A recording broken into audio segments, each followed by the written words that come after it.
Pourquoi j'ai décidé de ne pas acheter de sneakers de chez STEPN? Salut à toi et bienvenue dans cette toute nouvelle vidéo de Cryptomage. Ça fait plusieurs jours qu'on en discute sur le Discord, que je parle de STEPN et j'ai pris ma décision. J'étais extrêmement chaud pour en prendre une et maintenant, eh bien, j'ai regardé les tokenomics. J'ai passé énormément de temps à lire leur documentation et je vais pouvoir t'expliquer, te donner des chiffres et surtout on va aller beaucoup plus loin qu'une simple review de ce projet-là.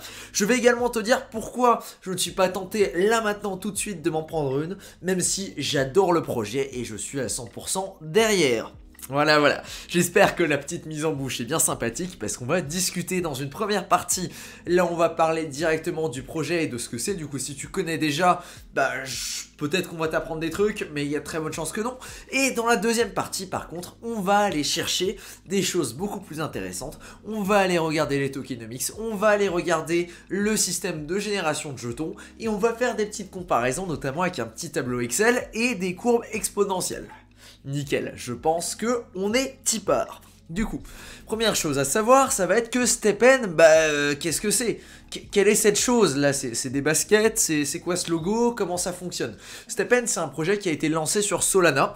Et l'idée du projet, c'est simplement que si tu vas marcher, si tu vas courir, eh bien, et que tu possèdes un de leurs NFT, évidemment, eh bien, ils vont te rémunérer avec une certaine quantité de jetons qui vont être générés quand tu fais de l'activité sportive.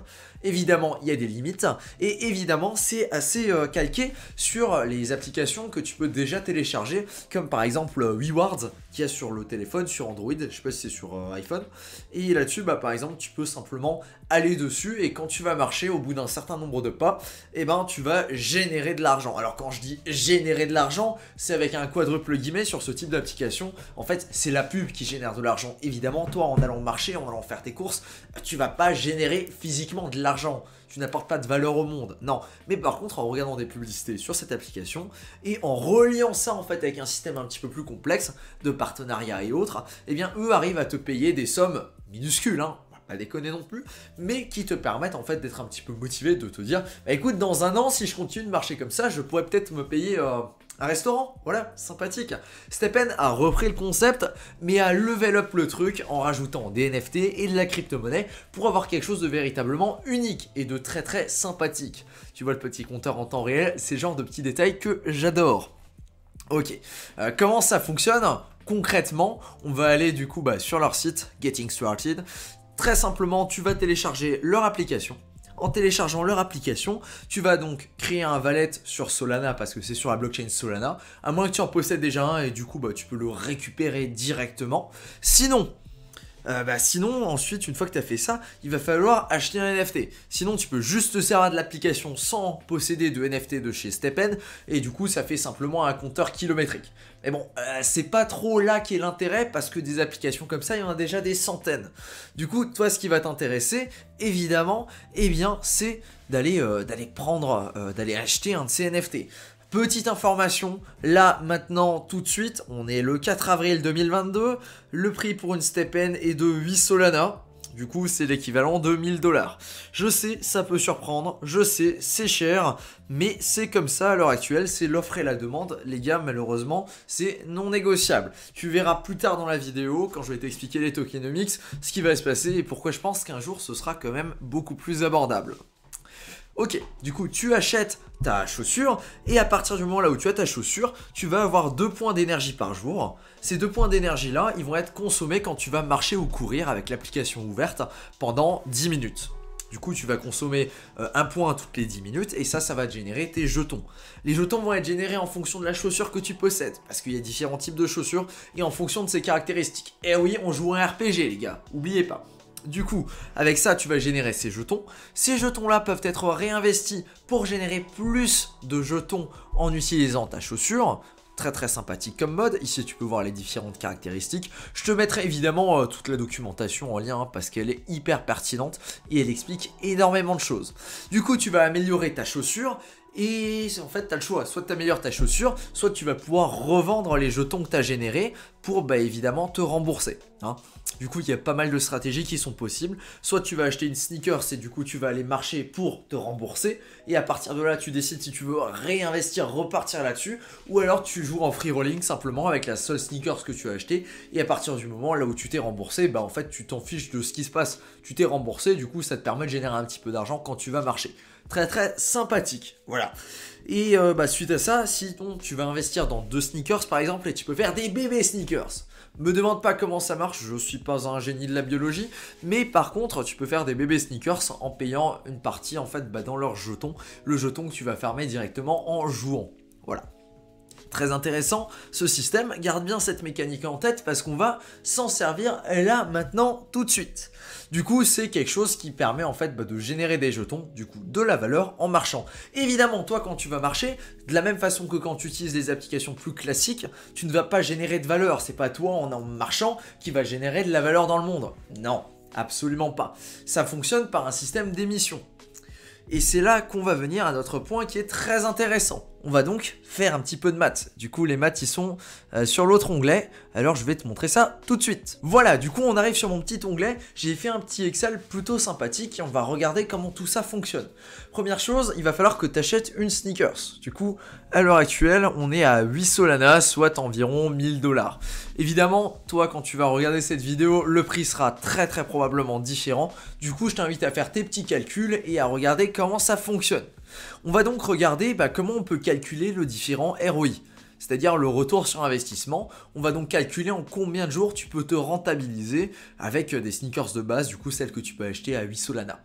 Là maintenant tout de suite, en fait tu vas générer tu as 2 énergies par jour, du coup c'est les 2 énergies là que tu vas générer et ça va être multiplié par les GST, du coup ça va être le token, multiplié donc l'un par l'autre, c'est à dire que tu vas dépenser 2 énergies pour générer 4 tokens. Par exemple si tu as la paire de chaussures qui est, ça c'est la Walker, du coup c'est celle, si tu marches tu vas générer des jetons.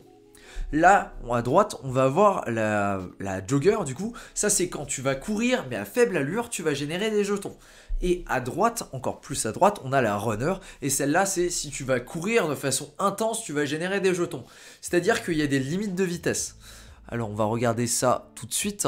Je ne sais pas si on les a là. Alors, si tu as une walker, tu vas générer des jetons entre 1 et 6 km/h, une jogger entre 4 et 10 km/h, une runner entre 8 et 20 km/h, et la trainer elle est un petit peu spécifique, ça va dépendre de la vitesse à laquelle tu te déplaces, et du coup plus tu vas vite, plus tu vas générer de jetons. Assez sympathique, bien qu'elle est beaucoup plus rare. Ok, maintenant que tu sais ça, on a donc notre petit tableau. Évidemment, instinctivement, tu te dis, générer plus de jetons pour le même prix, c'est beaucoup plus intéressant.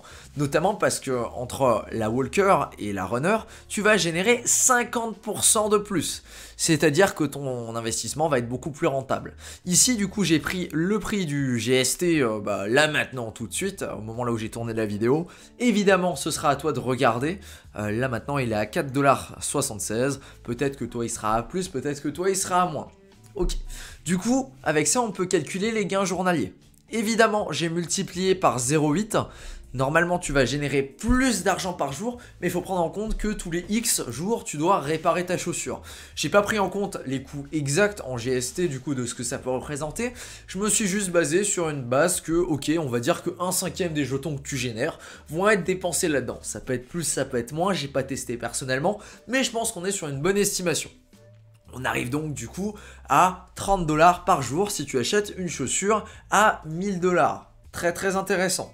Maintenant, si tu es un petit peu smart, tu te dis écoute, que j'aille marcher pendant 20 minutes ou que j'aille courir pendant 20 minutes, ça fait pas vraiment de différence et en plus je peux avoir les deux pour le même prix. Sauf que pour une, je vais générer 45 $ et pour l'autre, je vais générer 30 $. Du coup, évidemment, tu vas aller choper une runner plutôt qu'une walker.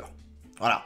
Évidemment, mes calculs, c'est en prenant en compte que tu es un mec un petit peu motivé et que tu te dis 45 $ pour aller sortir dehors 20 minutes. Ouais, c'est worth it, je vais aller courir tous les jours. Si tu vas pas courir tous les jours, évidemment, il faudra que tu rajoutes du temps pour te rentabiliser. Là en dessous, j'ai donc fait les calculs donc de temps pour rentabiliser en fait ton investissement initial. C'est-à-dire que là, par exemple, si tu achètes une Walker, eh bien en 32 jours, tu vas rentabiliser ta Walker. Une Jogger en 26 jours et une Runner en 22 jours. Alors là, si tu es un petit peu familier des farms et de ce genre de choses, tu vas remarquer quelque chose, et j'espère que tu l'as remarqué, c'est que c'est totalement indécent. Qu'est-ce que j'essaye de dire par là? Simplement que j'ai calculé les APR, du coup c'est l'équivalent en APR. APR ça va être le rendement à l'année, du coup bah, c'est ce que tu gagnes. C'est en fait oui bah c'est le rendement à l'année si tu veux. C'est combien de pourcentage tu vas générer à l'année si tu possèdes tel asset. Évidemment, c'est en partant sur le fait que tu vas courir tous les jours. C'est pas forcément le truc le plus fiable, parce que simplement il y a des saisons là où tu vas pas courir parce qu'il fait moche, c'est pas cool. Mais ça c'est en se basant du coup bah, sur mes chiffres, sur ça. On se retrouve du coup avec un APR entre 1100% et 1667%. Si tu es un familier de la DeFi, tu sais très bien que les APR en général, sur des projets de DeFi assez sérieux, on va aller tâter les 50-60% et quand tu es sur quelque chose de plutôt jeune, on va aller, si on a un petit peu de chance, aller taper dans les 200-300%. Et encore, il faut être assez tôt dans le projet pour avoir la chance de voir ces taux-là. Du coup, là on a un APR qui explose absolument tout. À l'inverse des projets là où il va y avoir en fait un cap d'émission, c'est-à-dire que sur la majorité des projets de DeFi, en fait, il y a un cap d'émission. C'est-à-dire que à l'instant T, sur telle journée, on va avoir une quantité fixe de jetons qui vont être émises et l'APR va être basée là-dessus. Du coup, s'il y a 1000 jetons qui sont émis tous les jours et qui sont distribués aux farmers, eh ben, il n'y aura jamais une quantité affolante d'APR simplement parce que la quantité, il y a un cap derrière. Par contre, sur ce projet, sur STEPN, eh bien, il n'y a pas ce cap. C'est-à-dire que on n'a pas de cap journalier de production de GST, du coup leur token, et en plus de ça, on n'a pas de cap final pour le GST. C'est-à-dire qu'il n'y a pas de quantité finale, on peut produire du GST à l'infini. Du coup, on a un jeton qui est extrêmement inflationniste. C'est-à-dire que tous les jours, chaque chaussure va générer 8 GST minimum jusqu'à 12 GST et plus et plus et plus parce que quand tu vas améliorer en fait ta chaussure, bah, évidemment elle va générer plus de jetons. Qu'est-ce qui se passe comme mécanique là derrière? Simplement, on va donc avoir une quantité de jetons exponentiellement de plus en plus importante qui va être produite. Pas parce qu'il y a toujours la même quantité de chaussures, d'ailleurs c'est faux, il va y en avoir de plus en plus en circulation des chaussures, mais simplement parce que en fait, peu importe les actions que tu prends avec tes jetons, eh bien, le prix va avoir tendance à baisser. Sauf si tu en achètes. D'ailleurs, ça m'étonne qu'il y ait des gens qui achètent ce jeton-là. Peut-être qu'ils ne comprennent pas forcément les mécaniques qui sont en play. Et du coup, ils se disent c'est peut-être un bon investissement. Je ne sais pas, évidemment. C'est encore mon opinion. Du coup, c'est quelque chose de très personnel. Je t'invite à faire tes recherches. Et peut-être que tu tomberas sur quelque chose de totalement différent. Peut-être que tu auras d'autres idées et que tu le verras différemment. Qu'est-ce que ça veut dire? Ça veut dire que peu importe comment tu vas dépenser tes jetons. Par exemple, tu as généré 12 jetons, eh bien, tu vas les dépenser pour pouvoir générer plus de jetons. Du coup, les 12 jetons que tu as générés ont été brûlés. Mais par contre, ça va avoir un effet. Ça va faire en sorte qu'il y aura plus d'émissions. Et oui, parce que tu as brûlé tes 12 jetons pour essayer de générer plus de jetons.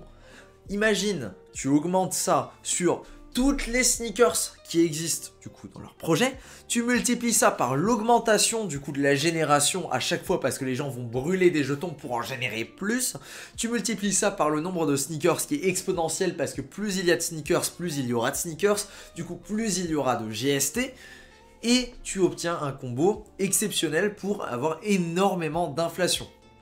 Qui dit inflation, c'est ce qui se passe en ce moment dans le vrai monde, dit eh bien des prix qui vont diminuer ou en tout cas qui ont tendance à être à la baisse. Simplement parce que plus il y a de jetons, moins c'est rare et du coup bah, moins ça a de la valeur en termes général évidemment. Du coup, moi ce que je vois plutôt venir, c'est qu'on est sur quelque chose qui ressemble pas mal à une courbe exponentielle. Plus il va y avoir de jetons, enfin plus longtemps il s'est passé depuis le lancement du projet, plus on a de chances d'être dans la partie extrêmement inflationniste de la courbe. Si on est dans une partie extrêmement inflationniste, ça veut dire que en quelques jours, on peut par exemple avoir un multiplié par 2 des jetons, ce qui va avoir un impact très important sur le prix. En fait, ça va dépendre de toi là où tu penses qu'on est sur la courbe. Si tu penses qu'on est encore au tout début de la courbe, qu'on n'est pas encore à un certain niveau d'inflation qui est extrêmement important du jour au jour, ça peut être le bon moment de rentrer dans le projet. Si tu penses qu'on commence à être dans la partie de la courbe qui est de plus en plus inflationniste et de plus en plus hardcore, eh bien c'est à partir de ce moment-là qu'il faut commencer à s'inquiéter et qu'il faut commencer à prendre en compte que si demain il y a 2 fois plus de jetons GST en circulation simplement parce que les burns ne sont plus suffisants pour contraindre l'inflation et du coup que le prix va forcément diminuer, eh bien là il faut que tu te dises c'est peut-être pas intéressant de se poser là-dessus. Honnêtement, c'est mes modèles à moi, ce sont mes calculations, hein. Du coup, je sais pas exactement la courbe, à quoi elle ressemble, ni comment elle fonctionne. C'est très complexe à modéliser, simplement parce qu'il y a un système de burn et que c'est les utilisateurs qui gèrent le burn, et que il y a des fonctionnalités plus complexes avec comment sont dépensés les jetons et tout ça. Bref, ce serait quasiment impossible à modéliser. Voilà, ça c'est mes conclusions à moi, du coup ça dépend en fait de là où on se trouve sur cette courbe. Évidemment, moi je peux pas te dire on est à ce point-là de la courbe, non j'en sais absolument rien. J'en sais absolument rien, mais en tout cas c'est ce que j'ai réussi à découvrir avec ce projet-là. Du coup, on est sur un projet énormément inflationniste et il faut juste prendre ça en compte les gars. Si c'est quelque chose qui vous botte, si vous pensez que dans 22 jours, le prix sera toujours au même niveau, eh ben c'est ok, vous pouvez investir dedans, c'est une bonne idée. Maintenant, si vous pensez qu'on est à ce moment-là de la courbe, là où on commence à avoir une inflation très très importante, et que du coup, il y a énormément de jetons qui sont produits, et il y en aura toujours plus dans le futur, eh bien là, c'est à ce moment-là qu'il faut se dire, écoute, je pense que je vais attendre que le prix diminue, et je vais voir qu'est-ce qui se passe ensuite. Voilà. Évidemment, sur ce genre de modèle-là, en fait, pour que ça continue de fonctionner, il faut qu'il y ait tout le temps de l'argent frais qui rentre. Simplement parce que s'il n'y a pas d'argent qui rentre, les gens vont vendre les jetons qu'ils ont générés et il y a une force baissière. S'il n'y a personne qui vient acheter les nouveaux NFT ou alors les jetons, eh bien le prix va baisser. Aussi, ce que j'ai pas dit et ce qui est important à noter, c'est simplement que le prix d'une sneakers va être dépendant en fait du prix du GST. Laisse-moi t'expliquer tout ça. Pour une raison toute simple, le prix d'une sneakers est plus ou moins backé par le GST. Simplement parce que pour minter une sneakers, il faut dépenser des GST. Il y a un système du coup, je sais pas si Earning Cap Mechanics, ils ont des trucs qui est vraiment très très bien fait. Hein. Par contre, ça vraiment, j'apprécie beaucoup. Je sais pas où est-ce que c'est, mince. Je crois que je l'ai pas là tout de suite. Alors écoute, j'ai pas réussi à trouver l'information que je cherchais. En tout cas, ce qui est important de savoir, c'est simplement qu'à chaque fois que tu vas minter en fait de nouvelles chaussures avec des chaussures qui ont déjà minté en fait d'autres chaussures, eh bien le coût pour minter avec ces mêmes chaussures va augmenter. Cependant, à partir du moment là où tu génères plus de chaussures, elles peuvent minter entre elles pour générer plus de chaussures.